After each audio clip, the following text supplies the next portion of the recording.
Thank you so much, Dr. Hallström, and thank you everyone for joining us. And my name is Ulrike Brockstedt, and I'm the Associate Program Director for the Precision Health Signature Area, so one of the 5 that are existing on campus. This signature area is also a multi-faculty effort at the UFA to enhance really research, education, and innovation, and to connect people across campus who are working in a precision health-related field.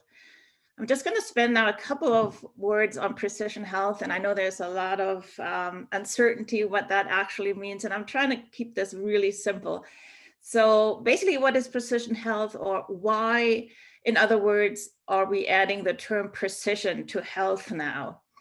And in simple words, it is just because we have so many new technologies and tools available today that allow us to use more precise and customized or individualized approaches to improve our health outcomes and quality of life.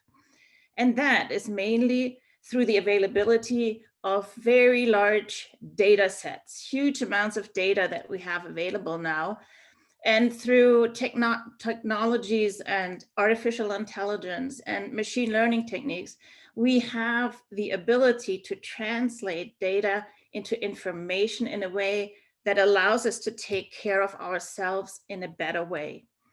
And secondly, we have the ability not only to analyze all these data and vast quantities of information, but also to interpret the information from a variety of sources. So not only from our medical records or pharmaceutical records or even genomic sequences, but also from our social and environmental data that have been shown to impact your health.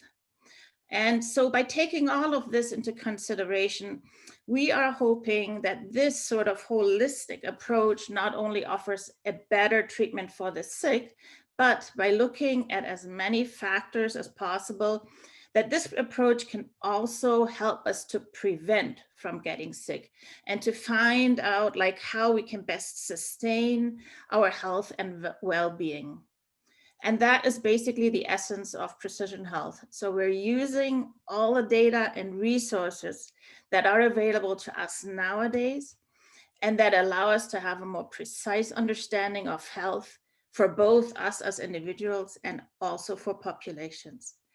And today we will have the pleasure to hear from Dr. Shirley Harper on how environmental changes, specifically how climate change impacts your health. Dr. Harper is a Canada Research Chair in Climate Change and Health and an Associate Professor in the School of Public Health at the University of Alberta. And her research investigates associations between weather, environment, and health in the context of climate change.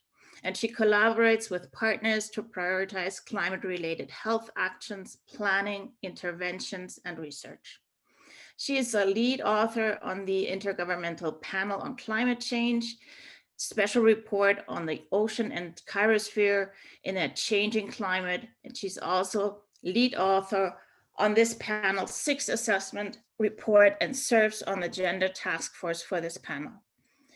So after our presentation, like has been announced, we will take questions.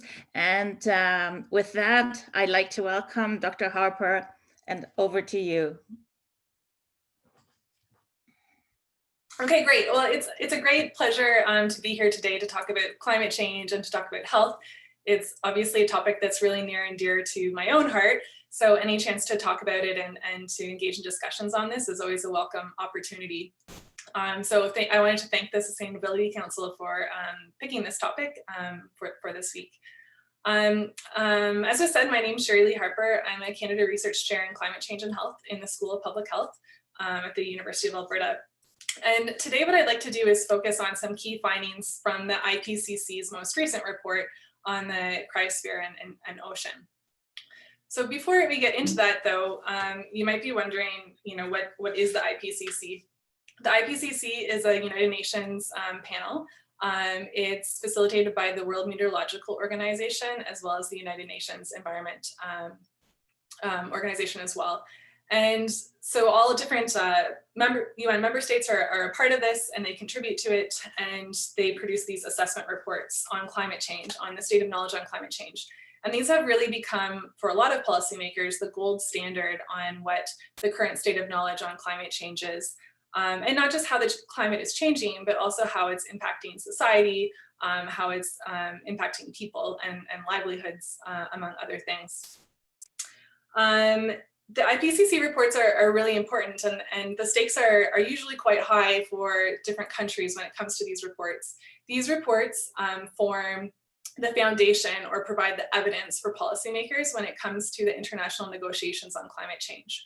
So things like the Kyoto Protocol, the Paris Agreement, and other international agreements on climate change are underpinned by these IPCC reports. So the buy-in and the involvement and engagement from different countries is really quite high. And the most recent report was a special report on the ocean and cryosphere in a changing climate.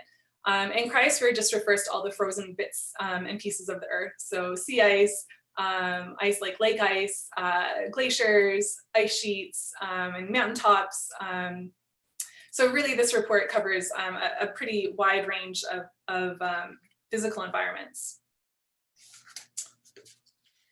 The report process is really rigorous. So it starts by different countries nominate different authors to the IPCC, and then that UN panel reviews the different nominees, and then they pick the authors for the reports.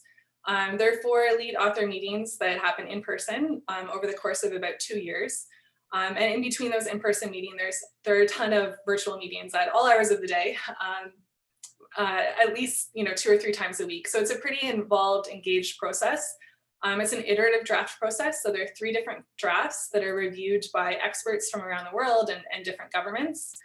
And then the reports are quite big. I mean, they're hundreds of pages. And obviously policymakers need things that are shorter and easier and more concise to read. So we draft what's called the Summary for Policymakers. And that process, the Summary for Policymakers, is reviewed line by line in an IPCC plenary. So in this fuzzy picture here, you can see the scientist at the front of the room. On the screen is the Summary for Policymakers, and we go through it line by line, and different countries are all there. So, usually there's teams of, anywhere from 3 people per country to 15 people per country. Some countries bring teams of lawyers because the stakes are so high in this process. And then once the SPM is approved, that also implies that the underlying chapters of the report are approved. The SROC report, or the Special Report on Oceans and Cryosphere in a Changing Climate, was pretty intense. We worked on it for over 2 years. We assessed almost 7,000 studies. There were 104 different authors from 36 different countries. Almost a third were women, and we received over 31,000 comments from experts on the report.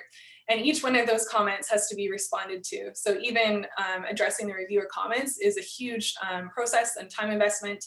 And all this to say is that these reports are incredibly rigorous and do a nice job. So this type of graphic that you see here is really typical of what the IPCC produces. And this is a summary of the physical findings from the special report. And to summarize what the physical findings were, that temperature is rising, oceans are warming, the pH is increasing, ocean pH is increasing, that is. There's substantial sea ice loss already, and that's projected to continue into the future. Sea ice extent is decreasing, Arctic snow cover is decreasing, the permafrost is shrinking, and the sea level around the world is rising. So the report concluded that the world's oceans and cryosphere have been taking the heat from climate change for decades, and that's going to continue for generations to come. But the consequences of these physical impacts for nature and humanity are sweeping and severe. And in my presentation, I'd like to really focus on these the consequences for humanity. And the consequences for humanity are pretty broad. The report covers the consequences for culture, for infrastructure, for livelihoods, but also for human health. And the human health impacts of climate change are broad, and there's some more obvious ones. So things like how it impacts our health during heat waves, how climate change is impacting wildfires, and how that impacts things like respiratory distress and mental health and wellness. It also includes things like impacts on waterborne disease, on foodborne disease, on mental health more broadly. When we have high impact weather events or storms, it impacts things like injuries and unintentional death. The impacts on health are quite broad. But when you think about this report in particular, and you're thinking about the oceans and the cryosphere and the frozen pieces of our world, people often look towards the Arctic and think about the Arctic because there's lots of ice there and there's huge coastal areas. And so what I would like to do now is focus the rest of my presentation on some examples in the report that focus on the Arctic. And even though the Arctic is an example, there are many other examples in the report that focus on other populations around the world as well. And no one is exempt from these impacts, including us here in Edmonton. But I think that what's really important before I get into some of those findings in the Arctic, it's important to understand the context of the Arctic and to understand the people who live there. So what I'd like to do is just take a moment, and I'd like to ask you to, imagine that you don't live in Edmonton or wherever you're living right now in this virtual space, but imagine that you're living somewhere in the Canadian Arctic. So Inuvialuit, Nunavut, Nunavik, or Nunatsiavut. And I want you to imagine how the landscape is really different compared to is wherever you live. There are these small rocky bodies of land separated by really, big, vast bodies of water and ocean. Imagine how remote the communities are. There are often no roads going into or out of these communities. During the summertime, which is only a couple months of the year, there are ships that go in and communities are connected by boat. But most of the time, access to the communities is by plane. So imagine the consequences that has on things like the cost of food and cost of supplies. Imagine the impact that has on different resources, even like healthcare provision. Imagine the landscape and imagine the winters, and imagine how in the wintertime, many community members access the land or hunting and fishing grounds by skidoo over the snow and ice. And traditionally, people access those areas by dog sled, and dog sleds and dog teams are still used for some people today.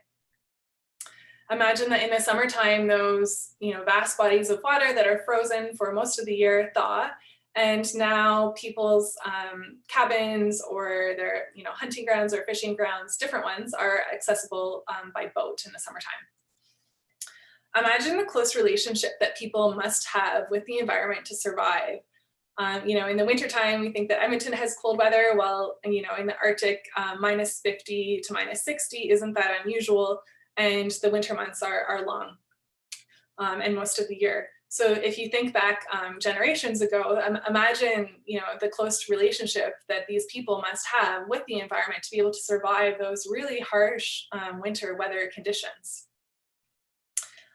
And if food is really expensive to ship in because it has to be flown in, it also has really poor shelf lives. So imagine the types of food that's available at the grocery store. And it wouldn't surprise you then to know that a huge part of the diet for people who live in the north are locally harvested foods. So hunting and fishing are things that are not only done for cultural continuity, but they're really done for subsistence. And that is how people get food, bring it home and put it on the table. So locally harvested foods are a really important part of the diet. And people have been reporting how these things have been changing.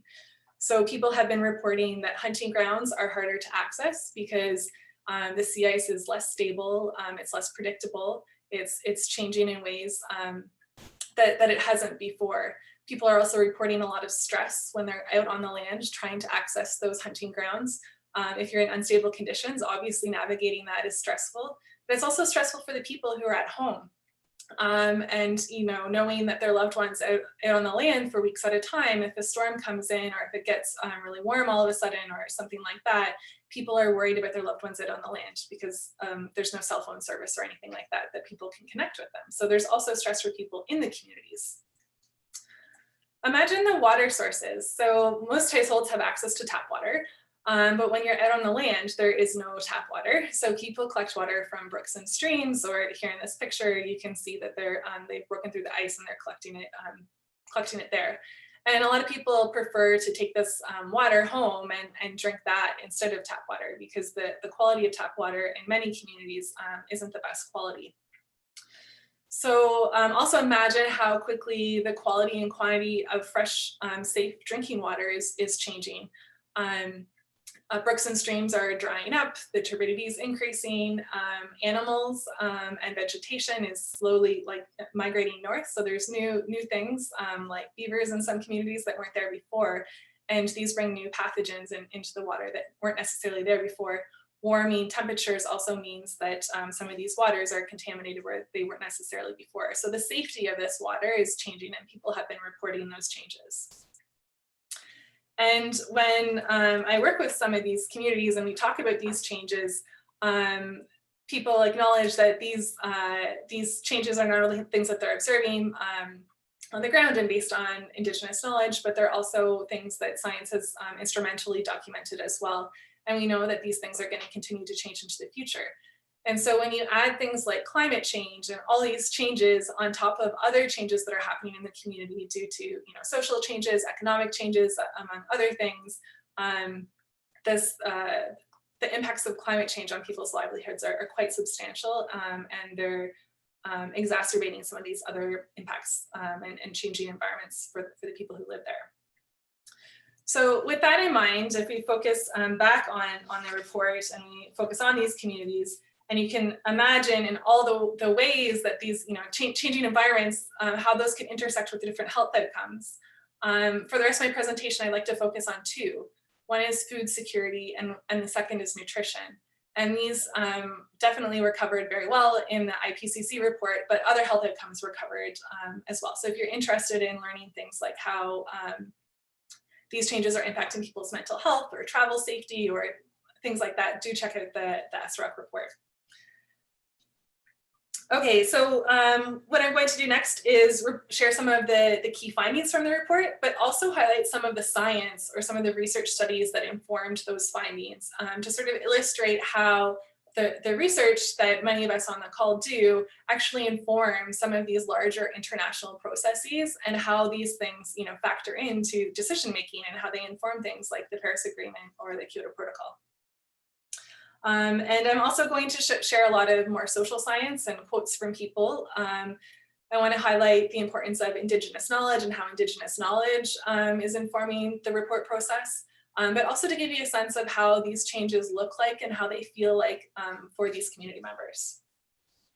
So in this summary for policymakers, one of the statements was food and water security have been negatively impacted by changing snow cover, lake and river ice, permafrost in Arctic regions. These changes have disrupted access to and food availability within herding, hunting, fishing, and gathering areas, harming the livelihoods and cultural identity of Arctic residents, including Indigenous peoples. So I'm going to share some examples now from some studies that informed that statement in the summary for policymakers. So one study that was done in Nunatsiavut, elders reported that the ice is no longer predictable, it's not stable, people don't trust it, there's been a lot of accidental death through changes in ice conditions and weather conditions, and that people are really jeopardizing their lives going out on unstable elements. So you can see that this safety concerns when people are traveling out on the ice to go and procure food or to harvest local foods, that these things people are observing and experiencing already.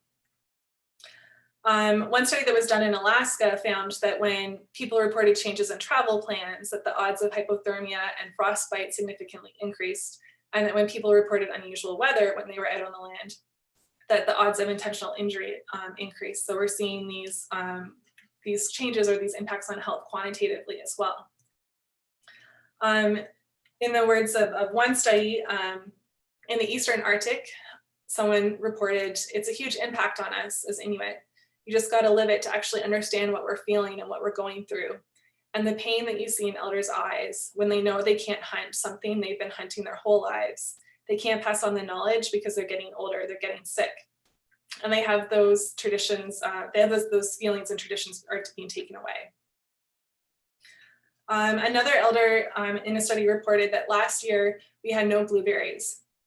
I mean, blueberries are almost a staple. They're so good for you, they're high in antioxidants, and there were none. and there were none because it got really hot in the spring and the berry bushes fried up. But to have no blueberries, it's unheard of, you know, to have that happen. And that was followed by a really long pause. And finally, you know, you might be thinking, well, if you can't, you know, access food on the land, you can get food in the grocery store, even if it's not as high of quality. So maybe that's some sort of adaptation strategy, climate change adaptation strategy, and that, you know, it's okay. Well, one person in a study explained that the food sources you get to, you can't reach. There's not enough snow, there's not enough ice. And it's alarming that we're only seeing the beginning of climate change. And if the weather is bad for 5 weeks, how do you get food in? I mean, the stocks of the stores were down to bare bones because there was no way to get food in. And this is due to increasing poor weather conditions, which impacts the ability of planes to land safely in the communities, which impacts the supplies and resources that are there. There's many examples I see on Facebook when, you know, toilet papers run out at some of the stores, for instance, because the planes just can't get in due to poor weather. And then if we shift our focus to nutrition, the statement in the summary for policymakers is that increases in the risks for seafood security associated with decreases in seafood availability are projected to elevate the risk to nutritional health in some communities, especially those who are highly dependent on seafood, such as those in the Arctic, West Africa, and small island developing states. As I mentioned, Arctic was definitely a focus of the report, but there are other areas in the world that were covered quite thoroughly in the report as well. So what types of studies influence this? I'd like to give one example from British Columbia. It was a study that was done in collaboration with First Nation communities along the coast. We know from the physical sciences that the ocean is warming, and we know from a lot of different biology studies that fish stocks are changing. So fish catch potential is decreasing, the size and quality of the fish are decreasing, they're harder to access. So we know that those foods are going to be increasingly difficult to access as we move into the future. But this seafood provides really important nutrition for the communities who live along the coast, these First Nation communities. They provide important proteins and vitamins and minerals. And we know that, there you go. We know that with climate change, under two different scenarios, there's a projected decrease in nutrition. So under a lower emissions scenario, by 2050, they're still expecting to see a 21% decrease in nutritional intake due to the climate change impacts on seafood in the area. Under our business as usual scheme, or a higher emissions scenario where we're not trying to meet the Paris Agreement targets, they're projecting to see a 32% decrease in nutritional intake by 2050. And so you might be thinking, well, again, that's okay because, you know, this is British Columbia. Not all the coastal communities in British Columbia are remote. There's grocery stores. Maybe a climate change adaptation strategy would be to replace the seafood that people harvest locally with something like, you know, store-bought foods. And so this study actually asked that question. They said, what happens from a nutritional standpoint if we replace the seafood that people are consuming with different store-bought foods? So they looked at things like chicken, they looked at canned tuna, they looked at bread and all these other different foods that you could replace seafood with. And they actually found that substitution of seafood with non-traditional foods didn't replace the nutrients lost. So it's actually not an effective adaptation strategy. And this really challenges this idea that if people, especially Indigenous people, adopt some sort of Western lifestyle, that they can adapt to climate change more effectively. And that's just simply not the case. So those are the two examples that I highlighted. As I mentioned, there's a lot of other examples in the report. It's a really great resource. I highly recommend that you check it out. It's great to cite in articles, but it's also great for things like teaching. There's frequently asked questions that have been put together and answered that are more public facing. So they're really good for the media or for high school students or for teachers in primary and secondary schools. There's a lot of really great resources in there. There's also a lot of really great figures that are really handy. And before I was even an IPCC author, I use them quite often in my teaching on my slides. So there's a lot of resources available there, and I definitely recommend that you check them out. And if you're interested in the ways that climate change impacts other health outcomes, those are covered in the report as well. But it doesn't matter what health outcome was covered in the report, the underlying message of how climate change was impacting health was the same. So if we look at how the world is warming in the past and how that's brought us to today, if we look into the future, our actions today really do matter. And we see these different emissions scenario pathways. So in the low emissions scenario, where we drastically reduce our emissions, this is under the Paris Agreement targets, we'll see health impacts actually continue to increase. We're sort of locked into those changes. So we're still expecting to see that warming to continue in the blue line there. And we'll then consequently see these negative health impacts continue to increase into the future. But we know that increased adaptation will help ameliorate some of those climate change impacts on health.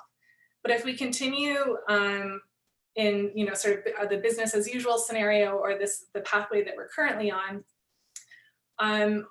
health impacts will be even greater. And we know that adaptation will be a struggle, and we won't be able to adapt to these changes, and the health impacts will be more severe. So that would require really transformative adaptation to meet there. And so what we do today really does matter, and the IPCC report on the oceans and cryosphere really illustrates that, especially when you consider warming ocean, that even under low emissions scenario, the ocean is going to continue to increase till the end of the century, which is quite dramatic and shocking. So what we do today really does matter. And taken together, the report tells us that our oceans and cryosphere, they sustain us, they're under pressure, their changes affect all of our lives, and the time for action is now. And so from the very tops of the mountains to the depths of our ocean, climate change is impacting our entire globe, and it impacts many parts of our lives, whether you live on the coast or not, or whether you live in mountain regions or not, it impacts all of us. And these changes will really continue for generations to come. And so that's the end of my presentation, and I guess I'll pass it over to the facilitators. Okay, thank you so much for this excellent presentation. That was really great. And we're going to open it up now for questions or comments. And you can either use the chat box, or you may use the raise hand option if you have a comment or a question. I have questions. Oh, great. Yeah, I couldn't find my Zoom window, so I was frantically going through things. The first one, I'm sorry, Shirley, is kind of incoherent, but hearing about this stuff is really scary, and I don't have a lot of confidence in the ability of the citizens to sort of change the government and change the trajectory we're on for climate change. So I just wonder if you have any, general comments about even how it's felt for you as a researcher to be, writing this stuff up. I'm sure it's kind of even upsetting to be doing the research that you're doing. So I'm just wondering, the thoughts that you've had to sort of cope with that, or if you have any optimism, or it's kind of general. Yeah, thank you. That's a really great question. And working on the report was really interesting because, it was very interdisciplinary. I was the only health researcher on the report. So I worked with, chemists, physicists, different people who study different species of animals, you name it, the discipline was there. And, I knew about climate change science, but my research really focuses on the impacts. And so learning more of the details about how climate change is impacting the chemistry of our ocean, how the nitty-gritty details about how it's impacting the biology and ecosystems that many really important species live in, and all those cascading impacts.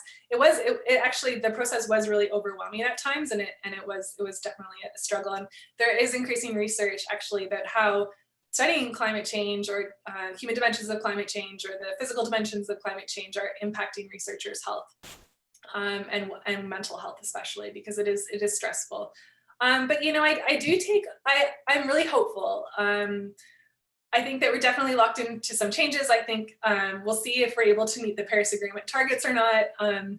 That we'll see what the future brings. But I think about over the past year, year and a half, 2 years, seeing all the youth activism on this, and seeing youth take to the streets, and what an impact that has had on public opinion on climate change, and also how policymakers are talking about and responding to climate change.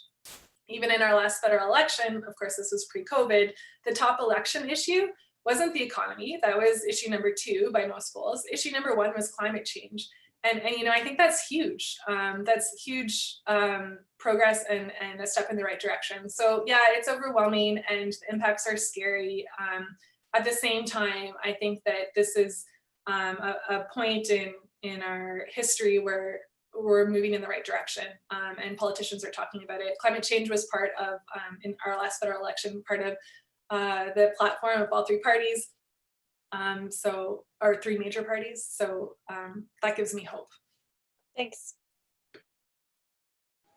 I'll just interject here. It's Lars Hallstrom. We do have some questions in the chat that people have submitted via writing.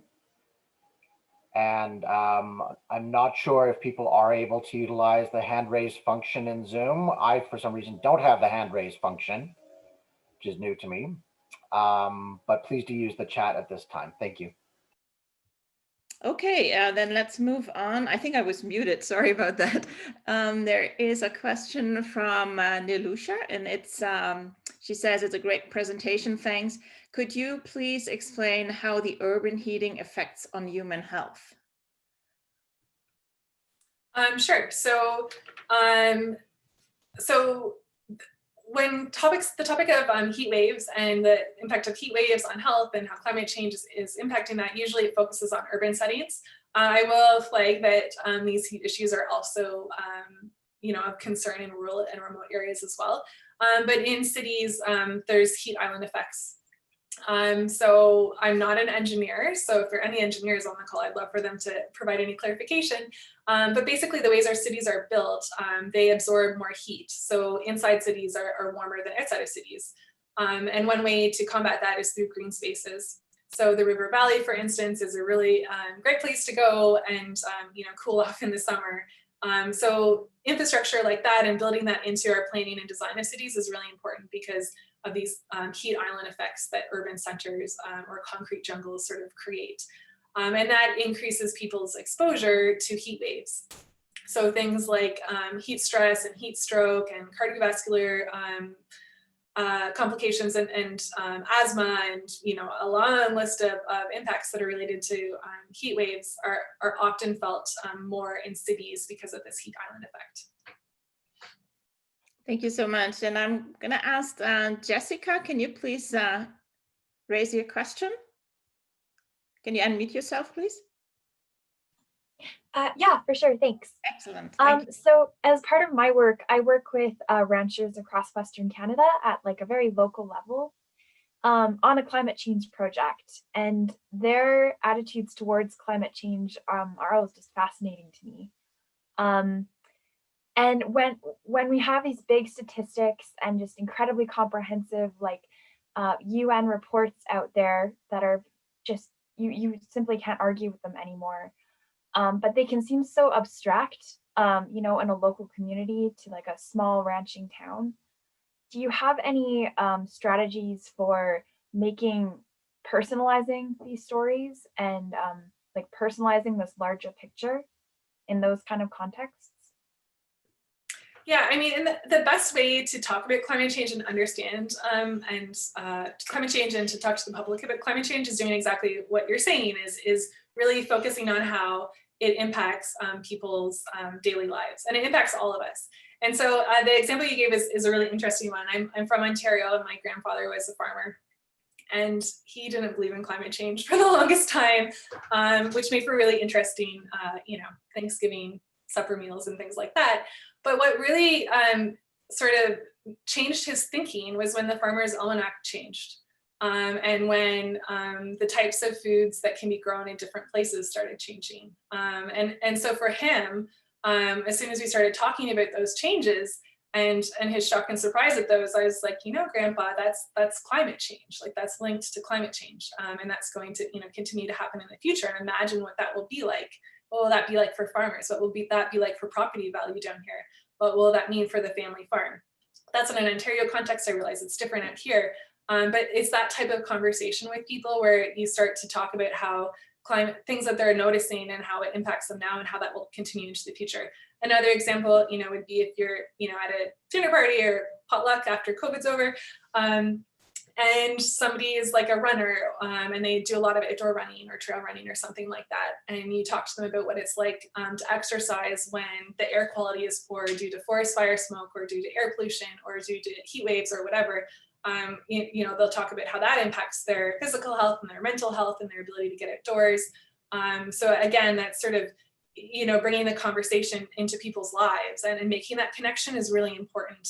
Otherwise, you're right, it feels like an abstract concept. It feels like a really big issue that you can't possibly tackle, and that often results in a lot of feelings of hopelessness or helplessness, or just it also reinforces denial, like climate science denial, because it feels too big and overwhelming to deal with, so people don't even know where to start. So I think if you start by thinking about how it impacts our lives today to understand what that could mean, I think that's a good place to start. Definitely, yeah, thank you. And we have our next question coming from Solby. She says, in terms of cascading effects, how would urban inland population be affected in terms of food security, etc., around 2050 due to water bodies heating up? Yeah, that's a great question. And one thing that the report talks about is, it doesn't just impact people who live on the coast. It does impact like Edmonton, for instance. We don't live on an ocean front. I mean, there's mountains sort of close by, but we're definitely not a mountain community like in the Himalayas or something like that.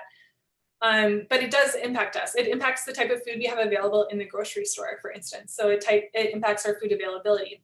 So if fish stocks are decreasing or changing, then that changes whether or not we have access to seafood in our grocery stores. It impacts the type of seafood we have access to. Things might change, increase or decrease. But it also impacts the quality. There was some really good work that was done in Canada by the Public Health Agency of Canada, looking at climate change projections and how that impacts foodborne disease. And there were some really solid projections looking forward, suggesting that with warmer temperatures, foodborne illness will actually increase it across the board due to things like temperature control and shipping of food products like seafood, for instance. So yeah, it's definitely not just a coastal issue. Those have cascading impacts, like you said, to everyone. Thank you. And the next question comes from Megan. And she asks, what types of resilience building strategies are seen as the top priorities for mitigating and adapting to these climate impacts, particularly strategies for the mental health impacts of climate change? Yeah, that's a good question. It's a big question. I don't know what the top priorities are. I think one of the top priorities for us all should be mitigation. I mean, my research focuses on adaptation and what people are doing to adapt to some of these changes. But I think that unless we start mitigating now, adaptation's not even going to matter. So really for me, the past 5 years, that has become increasingly clear because the science has just become so sharp on this issue that we really understand without a doubt that things are changing quickly and we really need to start acting now in terms of mitigation. In terms of mental health, to be honest, the research on this is just emerging. We don't really know what's effective. We have some sense of what could be effective. And that's mental health strategies that are good for mental health inside and outside of climate change context. So things like individual and group therapy are important. Connecting with nature is important. There's a really great commentary. Ashley Consolo is the first author, and I'm a co-author, and Courtney Howard and a few other people. We wrote a commentary in Lancet Planetary Health. I think it came out in July, and we outlined some suggested adaptation strategies for climate change impacts on mental health specifically. So I'd encourage you to check that one out. Okay, thank you. And the next question comes from Dr. Hallström. He says, Canada is known for relatively poor environmental policy performance, and this issue was flagged in the 1990 Green Plan. What steps might be necessary for federal, provincial, and even municipal governments to foster change? I wish I knew the answer to that. That's a big question. And for that question, I would definitely refer to people like you or to people with that background and who does that type of work. But I mean, I can say that I think things are in some ways they're getting better, in some ways they're not. I can tell you that at the Summary for Policymakers, the IPCC plenary session, when we were negotiating the Summary for Policymakers with different countries, I was really proud to be Canadian.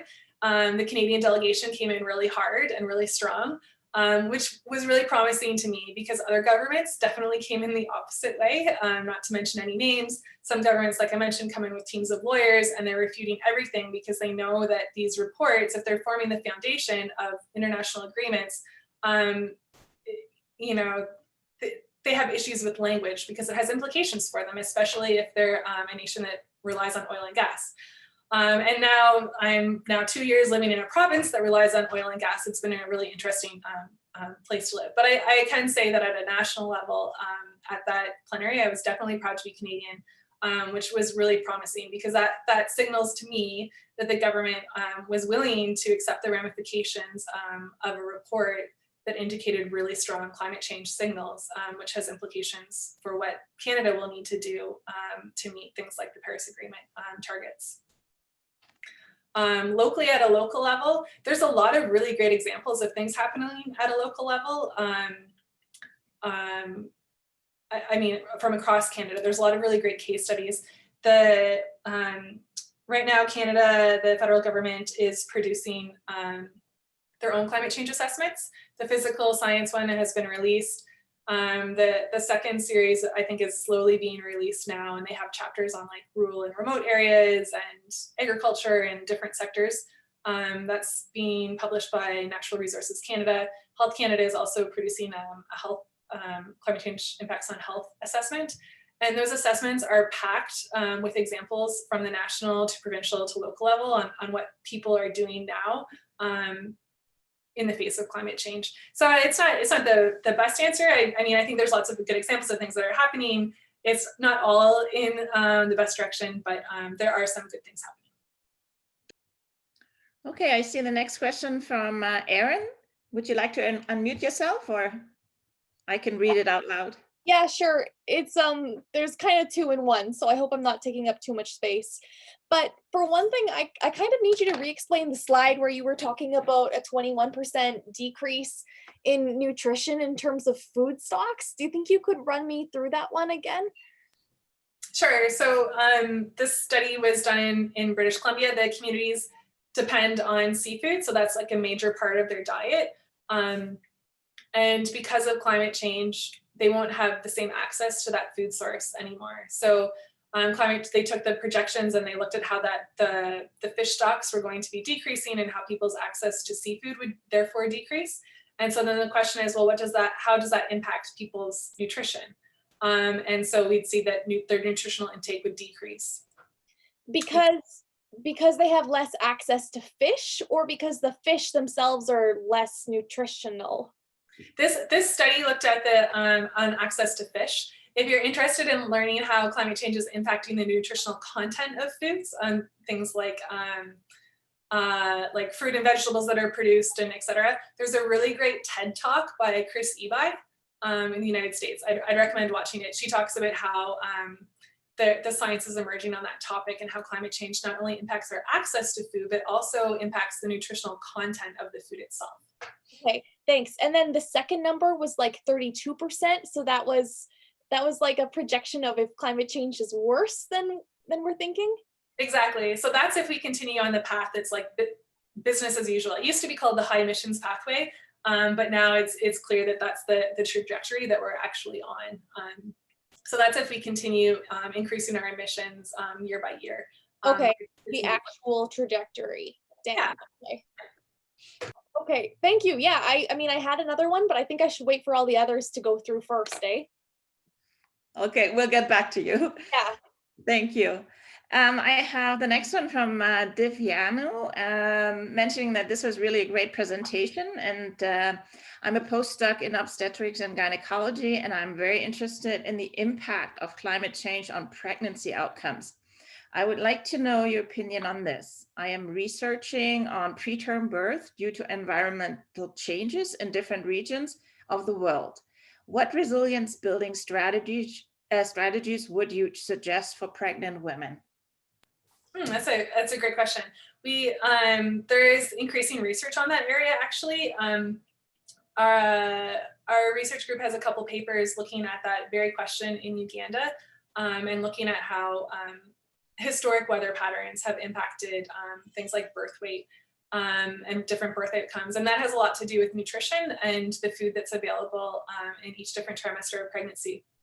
And I'd also recommend, if you're a postdoc, that to sign up to be a reviewer for the 6th assessment report from the IPCC. The health chapter has a section on climate change impacts on maternal health.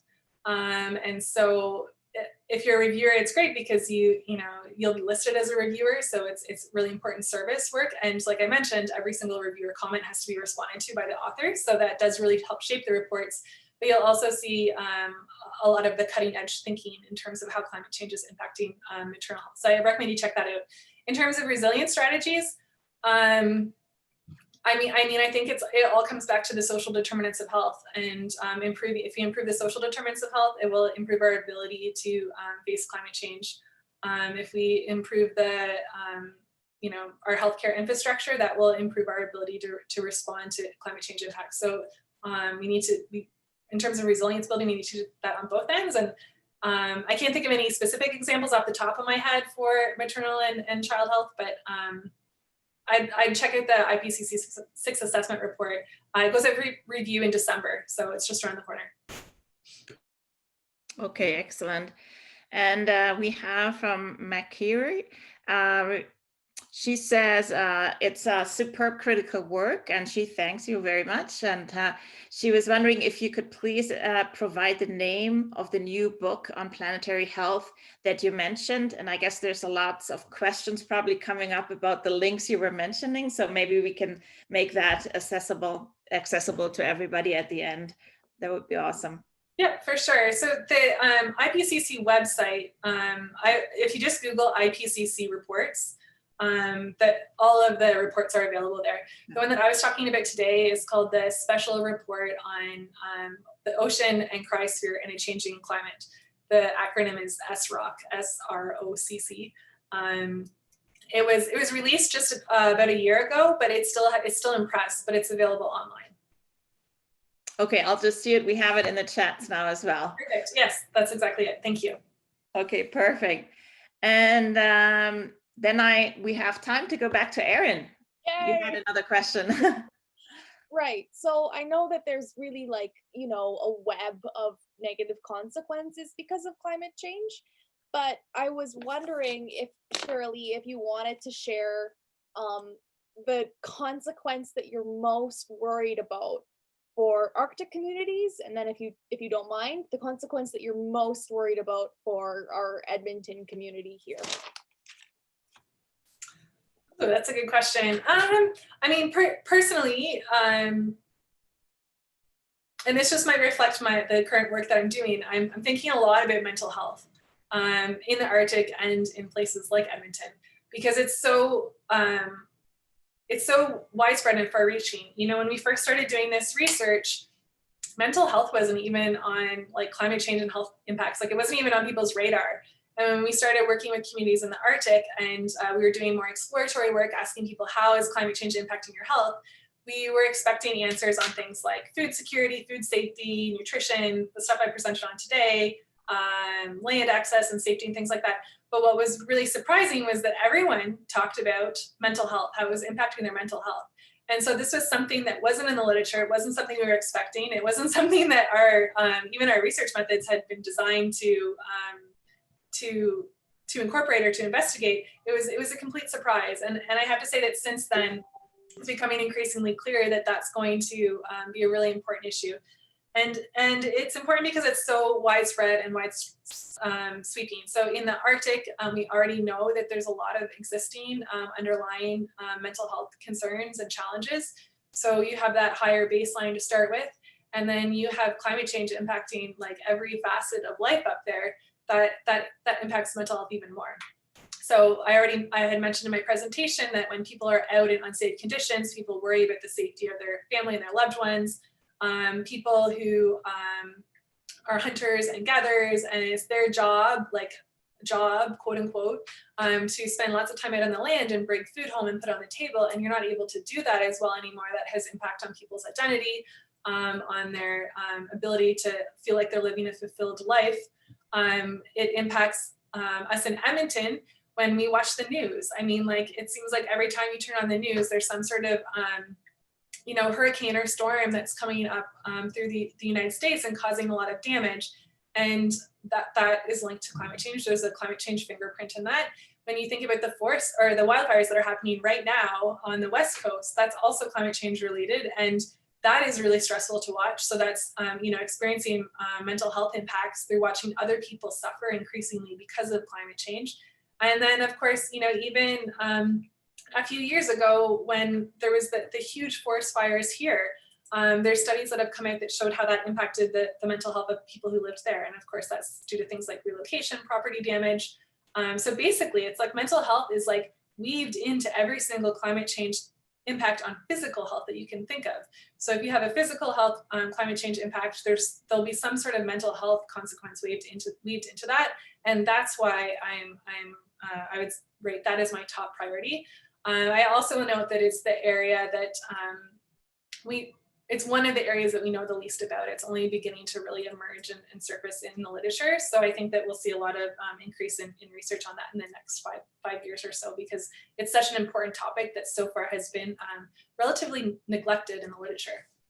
Yeah, thank you so much. That was great. I wasn't expecting that answer at all. Okay, I think we have to wrap it up before I give it back to the council. I'd like to thank you again for a wonderful presentation and the audience for great questions. I think it was an awesome event. And I would like to thank on behalf of the Precision Health Signature Area as well. I think it was a really good example how environmental changes and social determinants have to be considered when you look at the health and well-being of everyone. So thank you again, and I'll give it back to Dr. Hallström. Great. And again, on behalf of the Sustainability Council, I'd like to thank Dr. Harper and Dr. Brockstedt for facilitating and providing the content. I'll also put in a plug because Dr. Harper is also a COOL Scholar, which is a new initiative from the COOL Institute of Advanced Study focused on climate change. So she's part of a group of scholars who are engaging with these issues that is also, of course, contextually relevant across not just the university and the city and the province, north or south, east and west, but both hemispheres as well. And I'm pleased to see so many people present and engaging and asking so many questions. I think it's a fantastic indicator of the resonance and the relevance of this kind of work. And again, would like to thank you all so much for coming on a Friday afternoon over what is traditionally understood as a lunch hour. And encourage you to again engage with the Sustainability Council, with the COOL Scholars, and with other initiatives that are relevant to this topic and to, of course, the signature areas at the university as the university continues to evolve and change. Research is at the heart of our mission and mandate, but so too is communication and learning, and sustainability is a key component of what the University of Alberta is trying to do.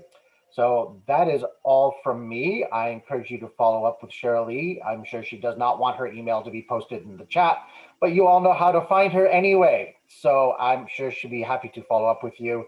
And I'm very pleased to see so many people thinking about implications for communities beyond the immediate and recognizing the implications for northern, rural, remote, and Indigenous communities here and elsewhere on the planet.